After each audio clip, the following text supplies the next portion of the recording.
إن الحمد لله الأكرم الذي خلق الإنسان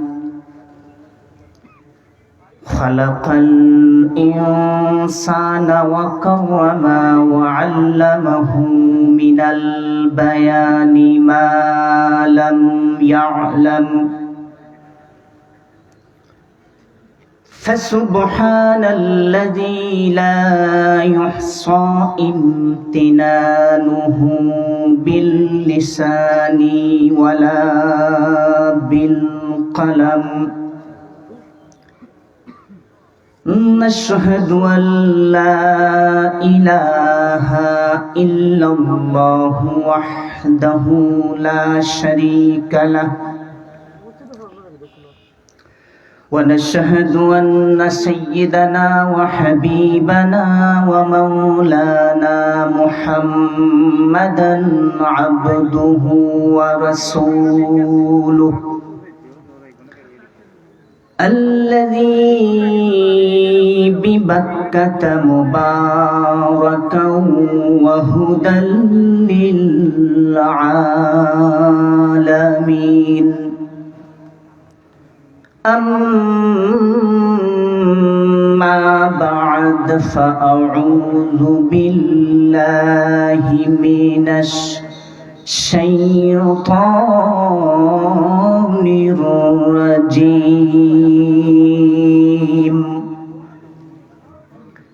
بسم الله الرحمن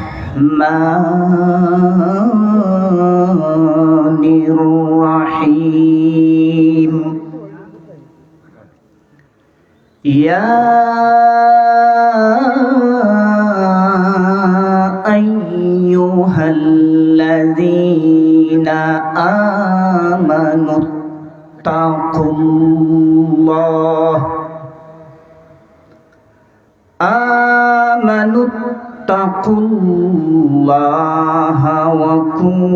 وكونوا مع الصادقين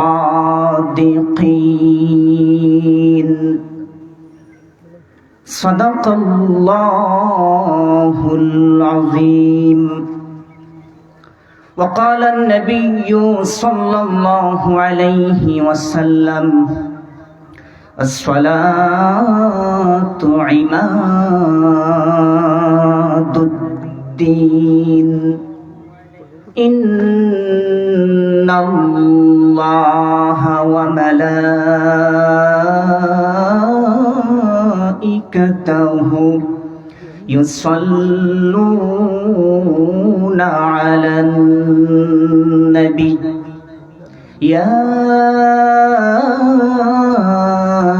أيها الذين آمنوا صلوا عليه وسلموا تسليما صلى الله على محمد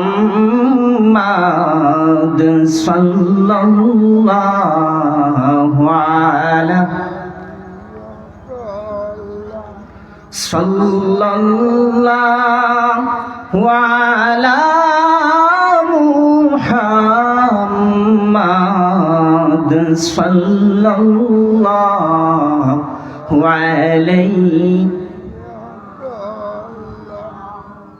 আমরা যে পাপী গুনাহগার কে আছে তরাইবার দেখা দাও নবীজি স্বপনে এই আরজ আপনার চরণে সাল্লাল্লাহু আলা সাল্লাল্লাহু আলা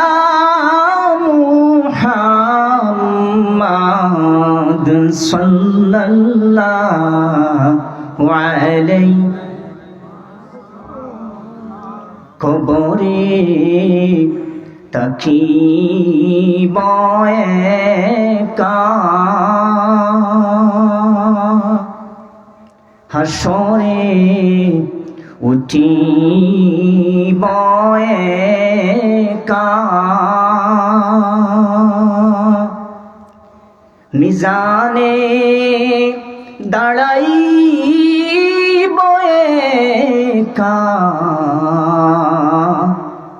ও নবী পাই যেন সেতায় আপনারি দেখা সাল্লাল্লাহু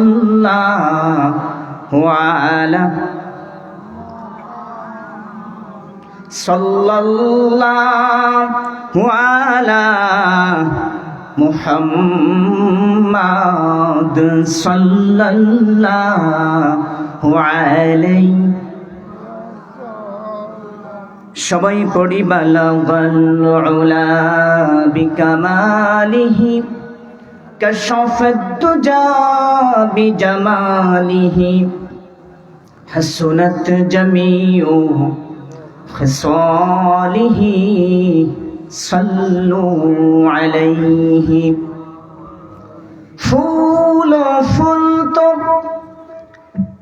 बुलबुल का तरन्नुम भी न हो छन्ने दहुर में कलियों का तबस्सुम भी न हो बलगल उला बिकमालिही कशाफत दुजा बिजमालिही हसनत जमीउ खसालिही सल्लु अलैहि व आलिहि একটু জিকির পড়ি লা ইলাহা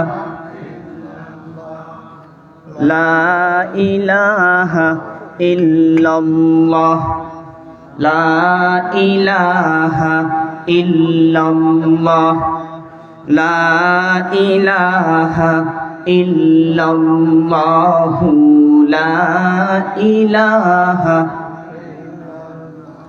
লা ইলাহা ইল্লাল্লাহু মুহাম্মাদুর রাসূলুল্লাহ সকলে পড়ে সাল্লাল্লাহু আলাইহি ওয়াসাল্লাম আলহামদুলিল্লাহি রাব্বিল আলামিন বৃহত্তর 10 হাল গ্রামবাসীর উদ্যোগে এবং যুবক ভাইদের অক্লান্ত পরিশ্রমের প্রচেষ্টায় আজকের এই দ্বীনি মাহফিল ইসলামী মহাসম্মেলনের সম্মানিত সভাপতি আমাদের গ্রামের বিশিষ্ট মুরব্বী শ্রদ্ধাভাজন জনাব হারিস মিয়া সাহেব বারাকাল্লাহু তাআলা ফি হায়াতি বলেন আমিন। আমার সম্মুখে উপস্থিত আমার গ্রামের অথবা আশেপাশ থেকেও দুই একজন আছেন, আমার পিতৃতুল্য সম্মানিত মুরব্বিয়ানে কেরাম, আমার সমবয়সী যুবক ভাইয়েরা, ছোট ছোট মাসুম বেগুনা বাচ্চারা, বিশেষ করে পর্দার আড়ালে অবস্থানরত আছেন আমার একান্ত পরম শ্রদ্ধেয়া মা এবং বোনেরা, আমি আপনাদের সবাইকে আবারও জানাচ্ছি নবীজির শেখানো ভাষা আসসালামু আলাইকুম ওয়া রাহমাতুল্লাহি ওয়া বারাকাতুহু। আল্লাহ তাআলার দরবারে অসংখ্য অগণিত শুকরিয়া আদায় করছি এবং আমি অত্যন্ত আনন্দিত আমাদের গ্রামে আমরা একটি দ্বীনি মাহফিলের আয়োজন করতে পেরেছি, আলহামদুলিল্লাহ। ঠিক কিনা বলেন আপনারা? আপনারা খুশি না বেজার? এরকম মাহফিল হোক আপনারা চান না? যদি বছরে 2টা হয় আমরা কি বেজার আছি নি? জি আলহামদুলিল্লাহ, আমি অত্যন্ত আনন্দিত। অবশ্যই আমাদের এলাকার একটা গৌরব আছে, আমাদের গ্রামের মসজিদ কয়টা বলেন তো? ইচ্ছে হলে কয়টা হতে পারতো? কমপক্ষে আরো একটা হতে পারতো কিনা? একটা মসজিদ,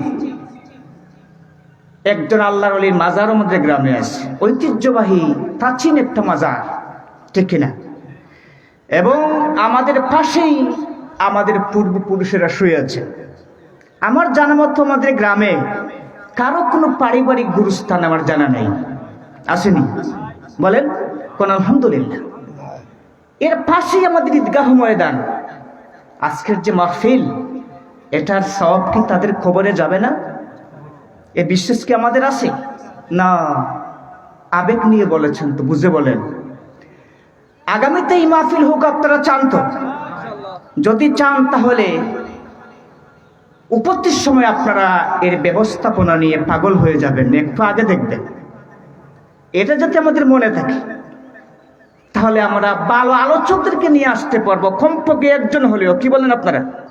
মন খুলে আমরা হেদায়েতের বাণী শুনতে পাবো। হেদায়েত আমি কতটুকু হব, এটা আপনি বলতে পারবেন না, এটা কে বলতে পারেন? এই জন্য একথা বলা যাবে না। এত ওয়াজ নসিহত হচ্ছে, কেউ কি হেদায়েতে আসছে নাকি? রাসূলুল্লাহকেও হেদায়েতের দায়িত্ব দেওয়া হয় নাই, দিনের কথা বলতে বলা হয়েছে। আল্লাহ শুকরিয়া। আমি আরো শুকরিয়া আদায় করছি আল্লাহ তাআলার দরবারে, যিনি আমাদেরকে গত বছর থেকে কমপক্ষে এবছর পর্যন্ত হায়াত দান করেছেন, আলহামদুলিল্লাহ। আবারও শুকরিয়া আদায় করি যিনি আমাদেরকে জন্মের পর থেকে এ পর্যন্ত হায়াত দান করেছেন, আলহামদুলিল্লাহ। আল্লাহ পাক সৃষ্টি করেছেন আমাদেরকে, আমরা যে কোন দিন মারা যাব এটা কোনো গ্যারান্টি নেই। আছে কেউ মারা যায় মায়ের পেটের ভেতরেই, এটা আপনারা জানেন না? কেউ মারা যায় জন্ম নেওয়ার 2-1 দিন পরে, কেউ শিশু অবস্থায় মারা যায়, আবার কেউ মারা যায় জোয়ান অবস্থায়, কেউ একেবারে বৃদ্ধ হয়ে মারা যায়, ঠিক কিনা বলেন? এটা আল্লাহর ইচ্ছা। আমার আলোচনার বিষয় হলো তাকওয়া। জানেন আপনারা? তাকওয়া মুখতাসর ভাবে হলেও মূল বিষয়টা বলার চেষ্টা করব। যে আমরা যে কে কখন মৃত্যুবরণ করব এর তো কোনো গ্যারান্টি নেই, ঠিক কিনা বলেন? সম্মানিত হাজিরিন, আমি যে আয়াতে কারিমা তেলাওয়াত করেছি আমার আলোচনার ভেতরেই, একটু ভালো করে খেয়াল করেন। সম্মানিত মুরব্বিয়ানে কেরাম, আল্লাহ রাব্বুল আলামিন বলেন, ইয়া আইয়ুহাল্লাযীনা আমানু তাকুল্লাহা ওয়া কুনু মা'আস সাদিকিন। কোন সুবহানাল্লাহ। আল্লাহ বলছেন ইয়া আইয়ুহাল্লাযীনা আমানু, এটা হচ্ছে হুরুফে নেদা। আল্লাহ পাক ঈমানদারদেরকে আহ্বান করে খাস করে বলছেন ইয়া আইয়ুহাল্লাযীনা আমানু, তোমরা যারা ঈমান আনয়ন করেছো আমার প্রতি, রাসূলদের প্রতি, কিতাবের প্রতি, পরকালের প্রতি, আল্লাহ পাক তাদেরকে লক্ষ্য করে বলছেন ইয়া আইয়ুহাল্লাযীনা আমানু তাকুল্লাহ। হে ঈমানদার বান্দা বান্দীরা, তোমরা আমি আল্লাহকে ভয় করো। কাকে ভয় করো বলেন? যে ব্যক্তির অন্তরের মধ্যে আল্লাহর ভয় আছে, তার অন্তরের মধ্যে দুনিয়াতে কোনো মানুষের ভয় থাকতে পারে না, ঠিক কিনা বলেন? থাকতে পারে না। এরপরে শব্দ আল্লাহ বলছেন ওয়া কুনু মা'আস সাদিকিন, তোমরা আমি আল্লাহকে ভয় করো আর সত্যবাদীদের সাথে বন্ধুত্ব করো, তাদের সাথে চলাফেরা করো, ওঠাবসা করো। কোন সুবহানাল্লাহ। যদি আমরা তাদের সাথে ওঠাবসা করি আমাদের চরিত্র বদলাবে, ঠিক কিনা ভাই? আল্লাহ পাক বলছেন আল্লাহকে ভয় করার জন্য। আমরা যদি আল্লাহর হতে পারি ইনশাআল্লাহ আল্লাহ আমাদের হয়ে যাবেন। কোন সুবহানাল্লাহ, ঠিক কিনা? যাই হোক, এটা হচ্ছে মোটামুটি সরল তর্জমা, আপনারা জানেন। আমি হাদিস পড়েছি, একটা পরিচিত হাদিস, as-salatu ইমাদুদ্দিন, নামাজ হচ্ছে দিনের খুঁটি। কোন সুবহানাল্লাহ। নামাজ কি? দিনের খুঁটি, ইসলামের খুঁটি হচ্ছে কি? এই যে প্যান্ডেলটা আছে, ওখানে খুঁটি আছে কয়টা? মনে করেন এখানে খুঁটি আছে 10টা, মূল কয়টা বলেন তো? 4টা। মূল কয়টা? 10টার মধ্যে যদি আপনি খুঁটি 6টা বাদ দিয়ে দেন, প্যান্ডেল কিন্তু পড়বে না, একটু লুজ হয়ে যাবে, ঢিলা হয়ে যাবে। কিন্তু 4টার মধ্যে যদি আপনি একটাকে বাদ দিয়ে দেন, উপড়ায় ফেলেন, তাহলে প্যান্ডেলটা একটু কি হয়ে কাত হয়ে যেতে পারে। নামাজ হচ্ছে দিনের খুঁটি। দিনকে টিকিয়ে রাখার জন্য মূলত কাজ কোনটা? নামাজ। as-salatu ইমাদুদ্দিন। সম্মানিত হাজিরিন, একটু আমি ব্যাখ্যা চলে যাই। তাকওয়া মানে কি? তাকওয়া মানে হলো আল্লাহর ভয়। কার ভয় বলেন তো? তাকওয়া মানে আর কোন অর্থ নয়, আর অনেক অর্থ আছে। তাকওয়া মানে আল্লাহর ভয়। কার ভয়? আমাদেরকে সৃষ্টি করেছেন কে? তাকওয়া ওয়াকিয়ুন থেকে এসেছে, মানে বাছা, কন্ট্রোল করা, সেফ থাকা। কথা কি বুঝতে পেরেছেন? এই যে তাকওয়ার পারিভাষিক শব্দের অর্থ জেনে নেন। নিজেকে কন্ট্রোল রাখা, সেফ রাখা, নিজেকে হেফাজত রাখা। কোন সুবহানাল্লাহ। পারিভাষিক অর্থ হলো আল্লাহ তাআলার আদেশ এবং নিষেধ সমূহকে আল্লাহকে ভয় করে মেনে থাকার নাম হলো তাকওয়া। আমি আগেই বলেছি, আমরা ভয় করব কাকে? আল্লাহকে ভয় করব। আল্লাহ পাক আমাদেরকে সৃষ্টি করেছেন কেন জানেন আপনারা? আল্লাহকে প্রশ্ন করেন, সৃষ্টি করলেন কেন? আল্লাহ রাব্বুল আলামিন বলেন, মা খালাকতুল জিন্না ওয়াল ইনসা ইল্লা লিয়াবুদুন। সুবহানাল্লাহ। আল্লাহ পাক বলছেন, জিন এবং মানুষ জাতিকে আমি কেবলমাত্র সৃষ্টি করেছি আমি আল্লাহ রাব্বুল আলামিনের গোলামি করার জন্য, আমার গোলামি করার জন্য। একটু ব্যাখ্যা চলে যায়। তাকওয়ার শাব্দিক অর্থ জানলাম, ঠিক কিনা? এটা নিজ থেকে আমাকে কন্ট্রোল করা, হেফাজতে রাখা। এর ব্যাখ্যা অনেক আছে। আমি খুব থেকে হেফাজত থাকবো, নিজকে কন্ট্রোল রাখবো, অনেক ব্যাখ্যা। এর ভিতরে যা পরি বলবেন ইনশাআল্লাহ। মূল কথাগুলো বলে নিচ্ছি। আমরা পারিভাষিক অর্থ জানলাম, ঠিক কিনা? হযরত উবাই বিন কাব হযরত ওমরকে বলেছেন, ভাই ওমর, তাকওয়া একটু সম্পর্কে আমাকে বুঝান তো দেখি, তাকওয়া জিনিসটা কি?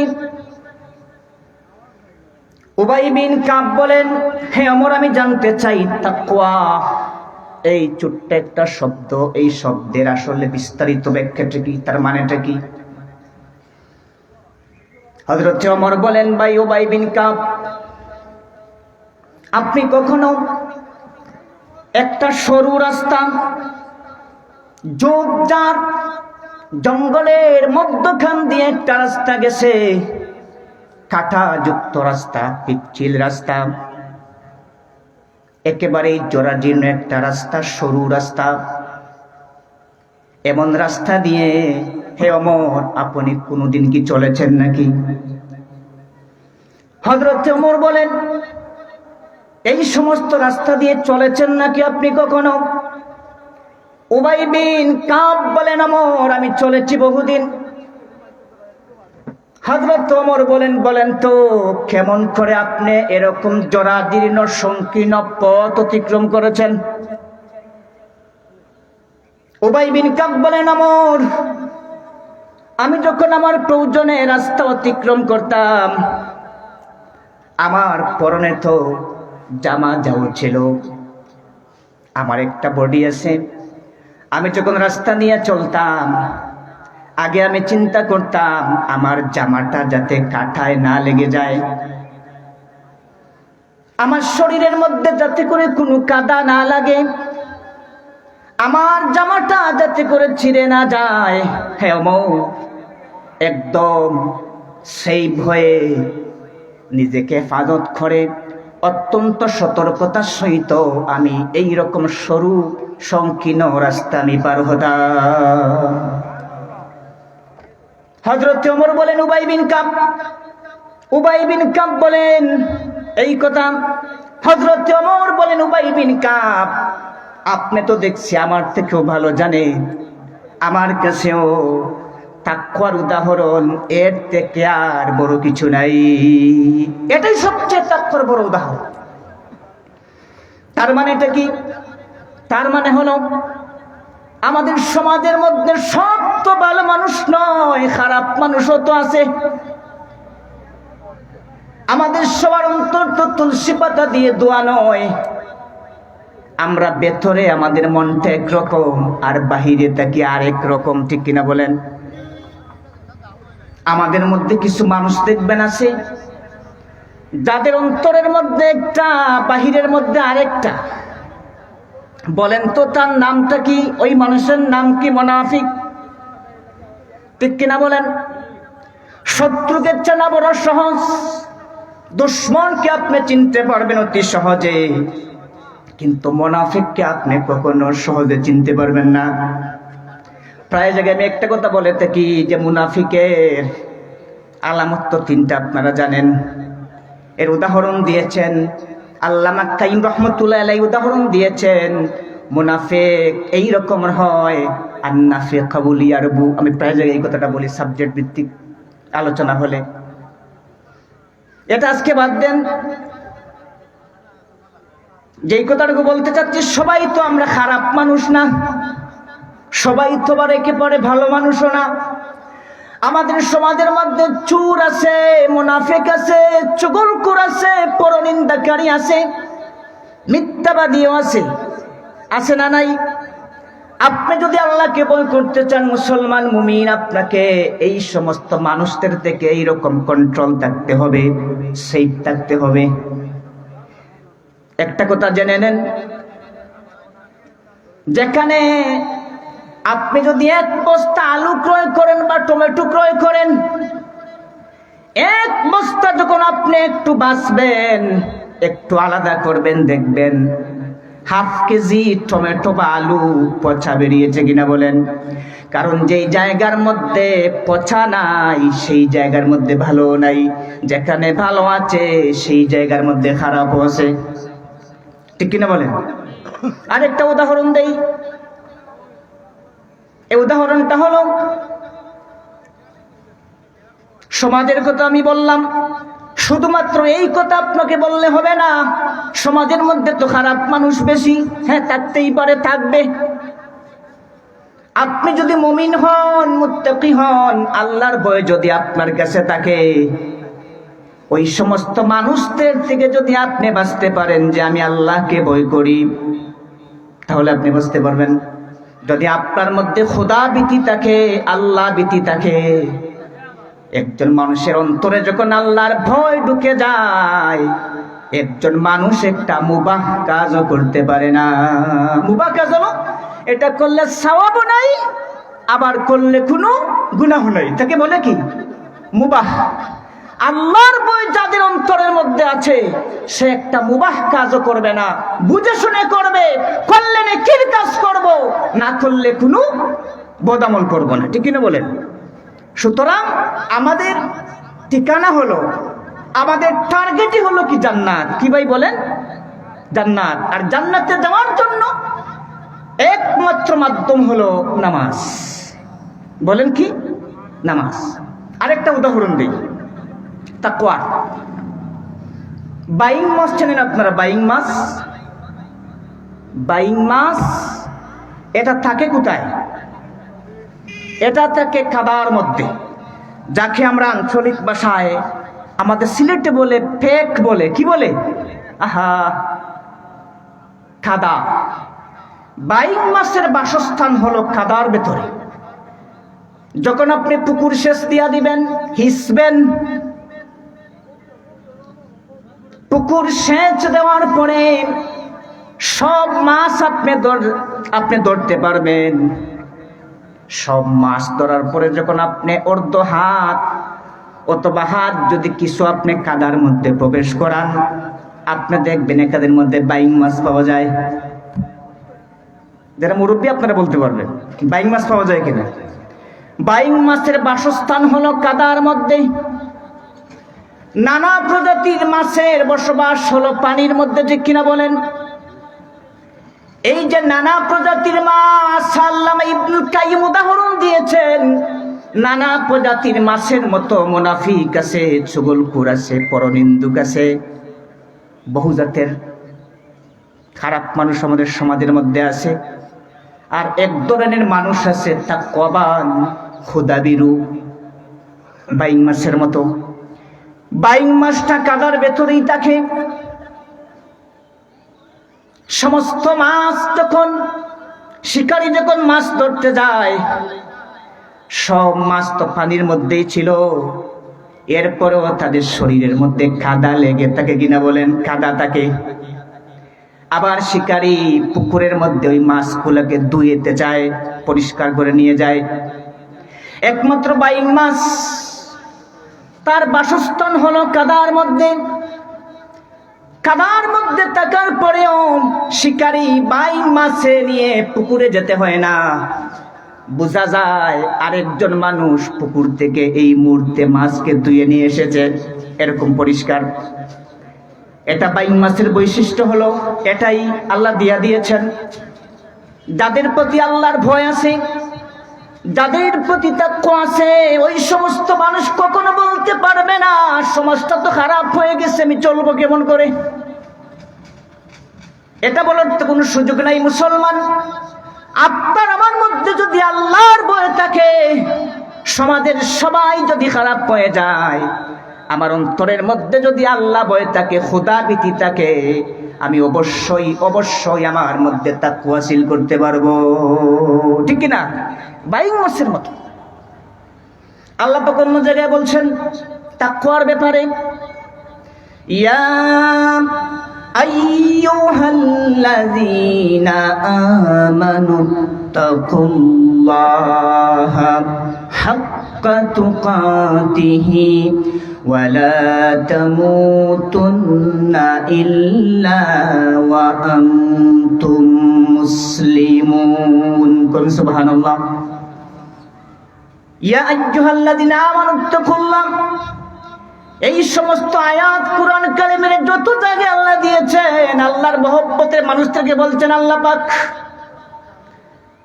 যাদেরকে আল্লাহ পাক মহব্বত করেন, ভালোবাসেন, তাদেরকেই লক্ষ্য করে বলছেন।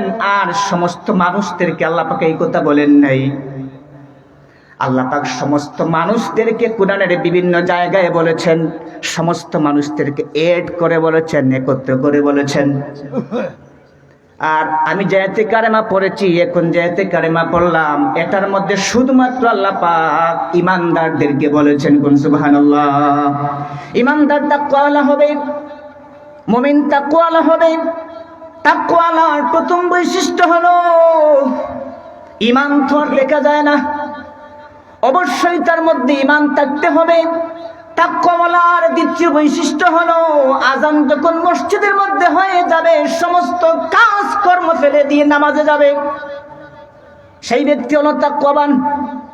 নামাজ তো কোনো মানুষের হুকুম না, মানুষের কোনো আদেশ না ভাই। নামাজ কার আদেশ বলেন তো দেখি? নামাজ কার আদেশ? আপনি যদি নামাজ পড়তে মসজিদের মধ্যে যান, দাড়ি যদি আপনার নাও থাকে, বোঝা যাবে আপনি একজন মুসলমান। লম্বা দাড়ি আমার থেকেও বেশি, আজান হইল মসজিদে, আপনি রাস্তায় দাঁড়িয়েছেন, আলাপ আলোচনায়, আপনি নামে মুসলমান, আপনার মধ্যে তাকওয়া নাই, দাড়ি বড় কথা না।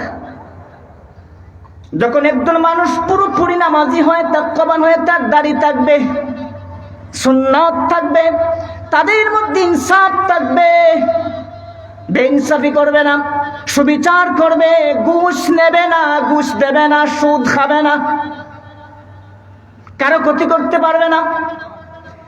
তাকওয়া হলো আরেকটা বৈশিষ্ট্য হলো পরের ভালো দেখে মন খারাপ করা যাবে না। যে ব্যক্তি পরের ভালো দেখে মনটা খারাপ করে নিল, তার দুনিয়া এবং আখিরাত বরবাদ হয়ে যাবে, ঠিক কিনা? সাহেব কিবলা বলেছেন, আমরা শুনেছি, তানসালারাও বলে থাকেন এই কথাটা। এটা তাদের কথা না, মূলত এটা কার কথা? আল্লাহর কথা। যে পরের ভালো দেখে মন খারাপ করা যাবে? আরে তার সুনাম, তার দক্ষতা, তার যোগ্যতা, তার সম্পদ আল্লাহ ধ্বংস করে দেবে। এই যে খারাপ মন্তব্য আপনি করলেন মিয়া, জিন্দেগিতে ইহকালীন জগতে আপনি পরিবর্তন হবেন না, পরকাল তো বরবাদ হয়ে যাবে আপনার। তার জন্য দোয়া করুন আল্লাহ রাব্বুল আলামিন আপনি তাকে যেমন করে সম্মানিত করেছেন আমাকে এইভাবে করুন। আপনি যদি কাউকে সম্মান দেন আপনি কোনো জায়গায় বেইজ্জত হবেন না। আপনি যদি কাউকে অসম্মানী করতে চান আল্লাহ তাকে সম্মান দিবেন আর আপনাকে বেইজ্জত করবে। যদি আপনি কাউকে সম্মান দিতে না পারেন বেইজ্জতির চিন্তা করবেন না, পারলে কারো উপকার করবেন, ক্ষতির চিন্তা করা যাবে না। এর নাম হলো তাকওয়া। আপনি চিন্তা করলেন এখন বিচারে আমি যাব, রাউখাই বিচারে যাব। আপনাকে একজন মানুষ 500 টাকা দিল, গরিব মানুষ, টাকা ছাড়া আপনি বিচার করেন না। আর একজন দিল 5000 টাকা, টাকাটা বেশি কত? 500 না 5000? বলেন। যদি আপনার তাকওয়া থাকতো বলতেন ভাই আমি আপনার পক্ষেও বলতে পারবো না, বিপক্ষেও বলতে পারবো না, যেহেতু আপনি আমার কাছে এসেছেন আমি এই সম্পর্কে জানি, জ্ঞানী মানুষ, আমাকে টাকা দেওয়া লাগবে না। বোঝা যায় তো আপনার মধ্যে তাকওয়া আছে, মানে আল্লাহর ভয়। এমনিতে তো আমরা বলি আল্লাহ সবকিছু, আল্লাহ রিজকের মালিক, আল্লাহ ইজ্জতের মালিক, মৌতের মালিক, মুখ থেকে বলি, অন্তরের মধ্যে আরেকটা, ঠিক কিনা? এই যে চুগলখোরের মধ্যে কিন্তু মহিলারা সেরা। কি বলেন ভাই? আপনারা বিশ্বাস করেন আমার কথা? আমি তো প্রায় জায়গায় একটা কথা বলি যে বাংলাদেশ সংসদ ভবন কোথায়? ঢাকা, ঠিক কিনা? সেখানে এমপিরা গিয়ে এলাকার কথা বলে, মাসে 2-1 বার তারা যান। আর আমাদের গ্রামের সংসদ একটা আছে, জানেন আপনারা? ওটা পাঁচপাড়া বাজারেও আছে, তাজপুর বাজারেও আছে, গ্রামের মধ্যে বিভিন্ন আনাচে কানাচেও আছে। এই সংসদের নাম হলো চায়ের দোকান। কি বলেন আপনারা? চায়ের দোকানে গিয়ে অমুকের মেয়ে করলোটা কি, অমুকের ছেলে চললোটা কি, করলোটা কি, এই সেই সব কিছু বলে। এত মজা লাগে ভাই আল্লাহ।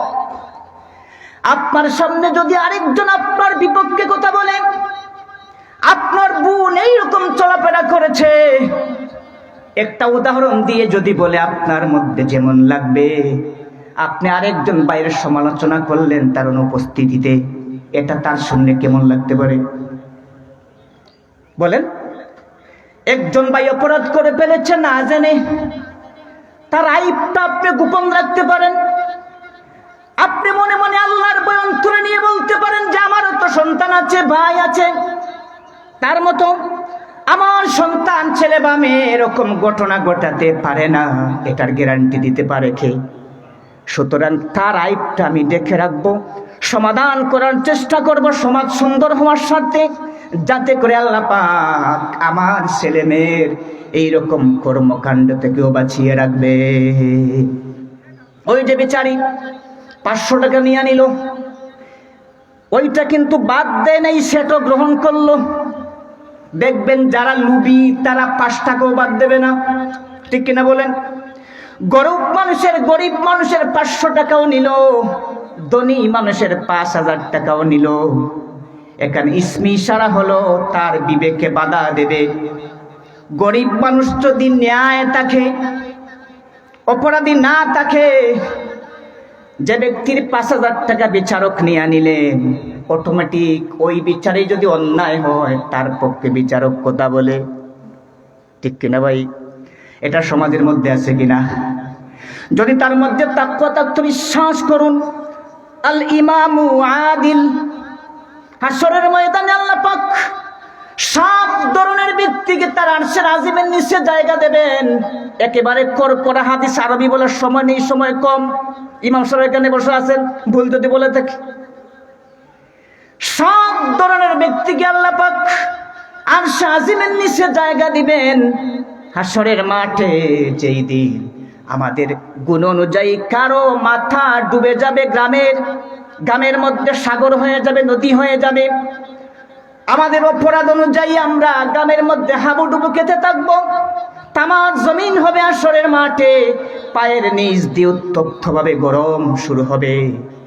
আমার গ্রাম জড়তে জড়তে, কারো গাম জড়তে জড়তে পেট পর্যন্ত আসবে, কারো গাম জড়তে জড়তে গলা পর্যন্ত আসবে, কারো গাম জড়তে জড়তে মাথা পর্যন্ত ডুবে যাবে। সেটার নাম হলো হাশরের ময়দান। হাশরের ময়দানে আল্লাহ পাক বলছেন হাদিসে কুদসি, আরশে আজিমের নিচে জায়গা দেওয়া হবে 7 ধরনের ব্যক্তিকে।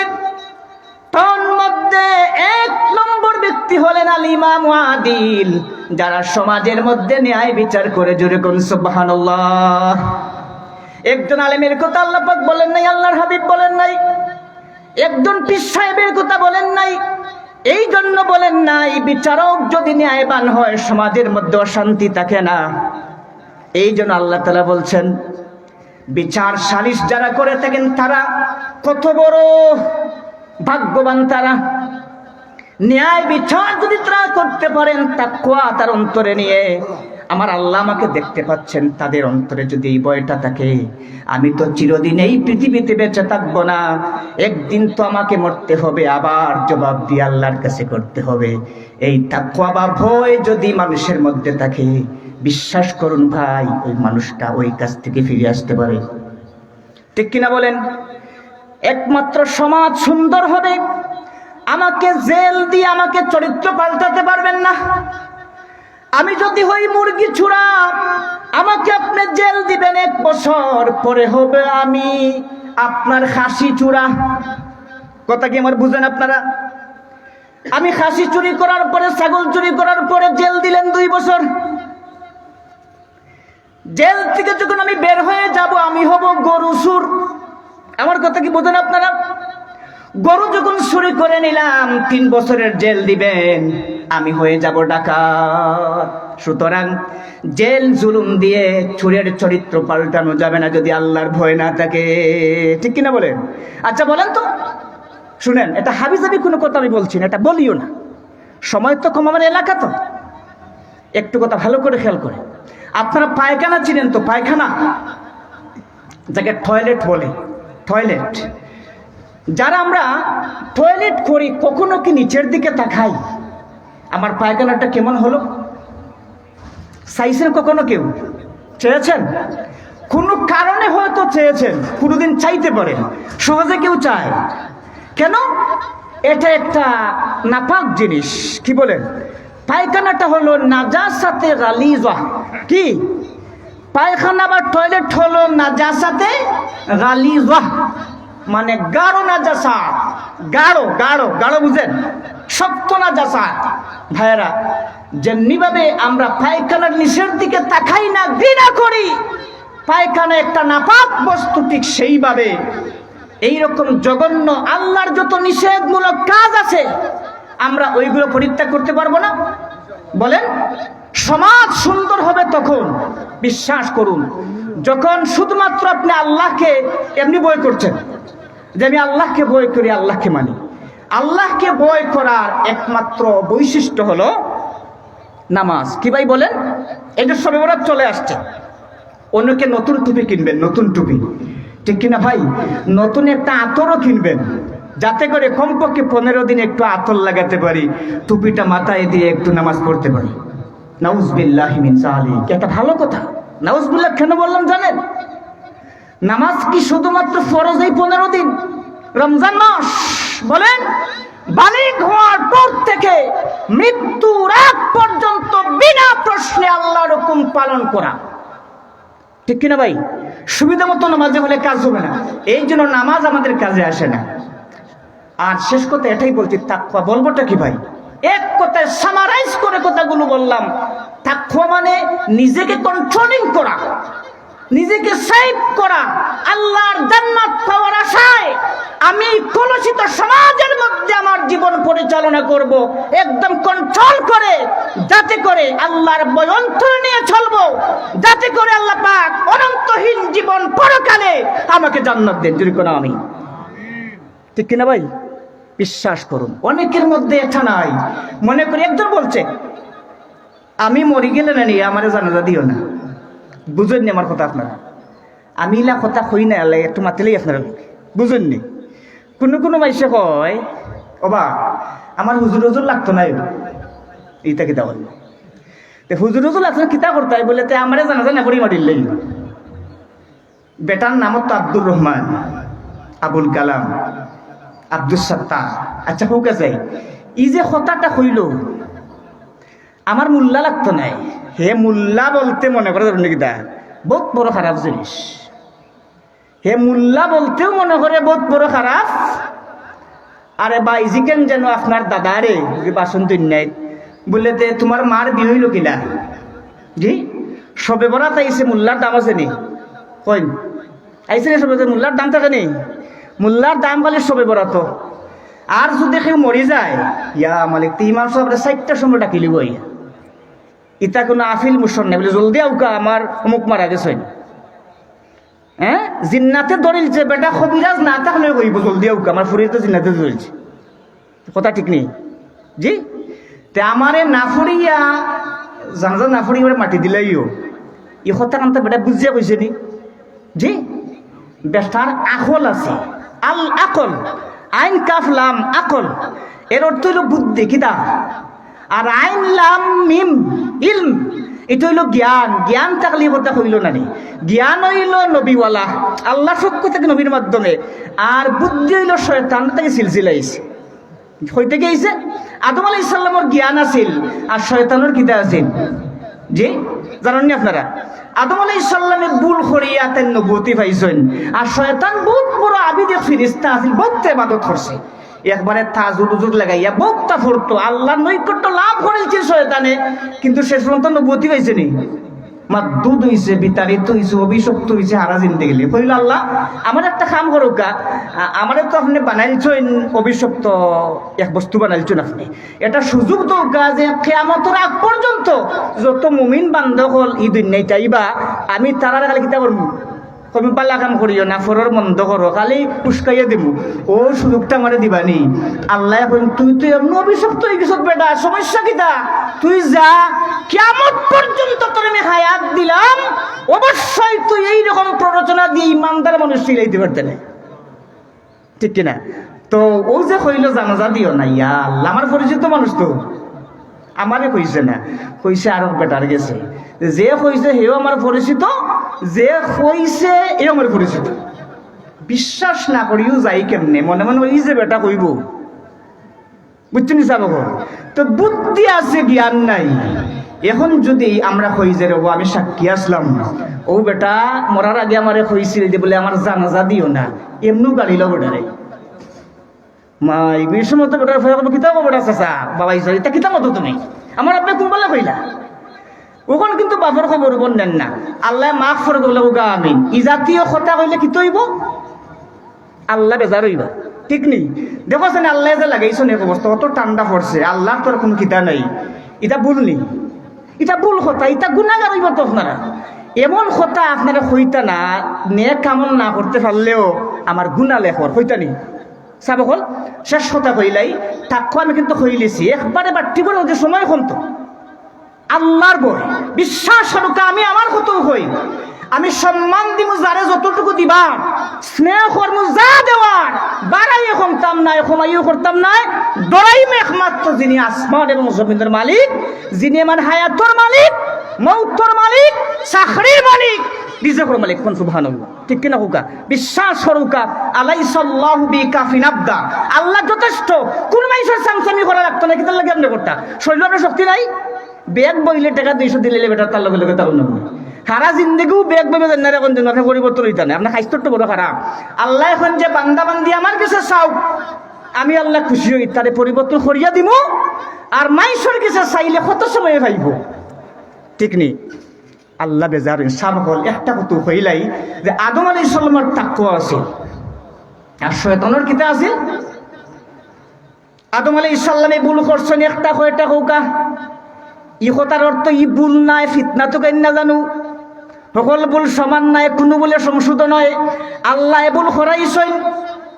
আদম আলাইহিস সালাম ভুল করছেন, আল্লাহ কইসলা সব নিয়ামত তোমারে জান্নাত তুমি দিছি, গন্ধম জল তুমি খাইও না, বিসলানি ইটা কথা বলা হয়নি গাওয়ালি, আচ্ছা হইলিম গাও হিসাবে বুঝুন নি আমার কথা আপনারা।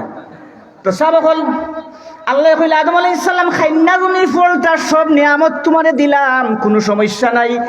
আদম আলাইহিস সালামের কাছে শয়তান আইলো, ফিরসাব সাইজাইয়া কইলো ভাই সাহেব আপনার আল্লাহ কি জাত মানুষ হৌকা যায় বলে কি তৈছে বলে জান্নাতের হলতা খাওয়ার লাগে আল্লাহ তোমারে খইলা, একটার মাঝে বড় স্বাদ, একটা তোমারে খাইবার লাগে খইলা না কেন? আল্লাহ যে তোমারে অত বালাফান ইটা খামোখা জিনিস, যত নিয়ামত আল্লাহ তোমারে জান্নাত দিছ সব নিয়ামত এখানে করলে যাইব তাও ফলের মাঝে আছে নাউজুবিল্লাহ। আদম আলাইহিস সালাম রে কিন্তু ইলাইতো পারছে না, গেছে তান ওয়াইফর গেছে বউর গেছে। আচ্ছা কৌকা চাই বেটিন তোর মন নরম নি না গরম থাকে? নরম না কেসাতুল আকল, বেটিন তোর জ্ঞান কম থাকে আসিনা লাগাইয়া কৌকা জানা মিছা। শেখ হাসিনাও তো বেটিনের লাগে আমি কইছি বেদারেন নি আপনারা, হাসিনা লাগাইয়া আকল কম, হাসিনা তো নিজের কথায় চলইন না ফরের কথায় কিছু চলইন। শয়তানে চিন্তা করলো না আদম আলাইহিস সালাম ইরান যাইতো না, আমি যাই কি তান বউর গেছে, বউরে গিয়া কইলা আপনার স্বামী তখন তা মানইন না, জান্নাত যত নিয়ামত আছে সব এখানে করলে যাইব, গন্ধম ফলের ভিতরে তা আছে নাউজুবিল্লাহ। কৌকা জলদি আপনার স্বামীর কৌকা গন্ধম ফল খাইলি তা বেটিন তোর মন তুরা নরম থাকে তান গলি গেছইন। আদম আলাইহিস সালাম রে কইন ওগো হুনছনি তুমি বলে কিতা বলে ফিরসা বাসকে আমরা বাড়িতে আইসলা, সুন্দর পাঞ্জাবি লাগাইল বালা বালা কথা কইন। তাই একটা জ্ঞানী কথা হইয়া গেছেন, কইছেন যে আল্লাহ আমরা খিলা বালা ফাইল বুঝতাম, সকল নিয়ামত এখানে করলে যতটুকু হইব সব বলে গন্ধম ফলের ভিতরে আছে, আল্লাহ এটা খাইবার লাগে কইলাম না কেন? হুজুরে কইছেন খাইতাম। আদম আলাইহিস সালামে বড় কথা শুনিলছ নিলাপে শুনি না নি? কিছু শুনা যাইব কিছু শুনা যাইতো, আমার বউ তো নাই জানিল এবার কিতাব ধরতাম কাহিনীটা কইলাম জি। তো চিন্তা করলে আসানি তুমি শিওর নি ফিরসানি বলে খুব সুন্দর, এটা তোমার থেকে সুন্দর পাঞ্জাবি কইতে চলো আমি একলা খাইতাম কেন দুজনে মিলিয়া খাইলি মনে। তারা দুজনে মিলিয়ে গে গন্ধম ফল খাইলি শোন, সাথে সাথে পরনর তাকি তারার খাফর কুল্লা তারা লেমটা বা উলঙ্গ হয়ে গেছে। আল্লাহু আকবার। এখন খান্দন আদম আলাইহিস সালামে খান্দন কইন আল্লাহ কি তো অবস্থা হইল, অতদিন তোমার নিয়ামত জান্নাত তো খাইলাম, খাফর তো খুলিয়া পড়ছে না। কইন আদম আলাইহিস সালাম কথা তোমার শুনছ না, জান্নাত তাকে 3টা ফাতা দিলা আদম আলাইহিস সালাম রে, আর 5টা দিলা হাওয়া আলাইহিস সালাম রে। কারণ মহিলক লজ্জাস্থানের মানে বিশেষ অংশ বেশি থাকে, পুরুষের থাকে কম। 5টা বাতে লাগি দিলা যখন হাওয়ারে দৌকা তাই একটু ঘুমটা গামটা দিয়া তাকৌকা, আর আদম আলাইহিস সালাম দিলা 3টা বলে তাই ঘুমটা দিয়ে দাউকা দেন। শেষ কথা কইলাই তো আদম আলাইহিস সালামে কইন আমি তো ভুল করছি, সাথে সাথে এখন রব্বানা ظلمنا أنفسنا وإن لم تغفر لنا وترحمنا لنكونن من الخاسرين। আজান হয়ে গেছে, 1 মিনিট।